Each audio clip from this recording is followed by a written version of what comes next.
என்னது இந்த ஹோட்டல்ல யாரு போனாலும் தரையில உட்கார்ந்தா சாப்பிடணுமா?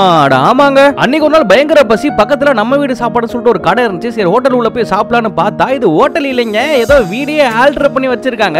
அது மட்டும் இல்லாம இங்க டேபிள் சேர்லாம் கிடையாது, எல்லாரையும் பாருங்களேன் தரையில உட்கார்ந்து சாப்பிட்டுட்டு இருக்காங்க. பரவாயில்லையே, இது டிஃபரெண்டா இருக்கே அப்படின்னு சொல்லிட்டு நானும் அங்க இடத்த பிடிச்சி உட்காந்துட்டு உங்க கடையில என்ன ஸ்பெஷலோ அதை எடுத்துட்டு வாங்க சாப்பிடுறேன் அப்படின்னு ஆர்டர் கொடுத்தாச்சு. இங்க வெளியாலாம் இல்லாம ஒரு ஃபேமிலியா சமைச்சு பரிமாறுறாங்க, அதனால டேஸ்ட் ஹோம்லியா இருக்கும் அப்படின்னாங்க. சுட சுட நெய் சோறு எடுத்து ஒரு பிளேட்ல அடிச்சு அதுக்கு தொட்டுக்கையா மட்டன் குழம்பும் வச்சு நேரா எடுத்துட்டு வந்து நம்ம கிட்ட கொடுத்துட்டாங்க. அவங்க கொடுத்த அந்த நெய் சோத்தை எடுத்து பிளேட்ல கொட்டிட்டு தொட்டுக்கிறதுக்கு கொடுத்திருந்த மட்டன் கிரேவி வித் பீசஸையும் எடுத்து சோறு மேல போட்டுட்டு இருக்கிற பசியில அந்த சோத்தை எடுத்து மட்டன் கிரேவி கூட பிசைஞ்சு எடுத்து சாப்பிட்டு பார்த்தோம் பாருங்க.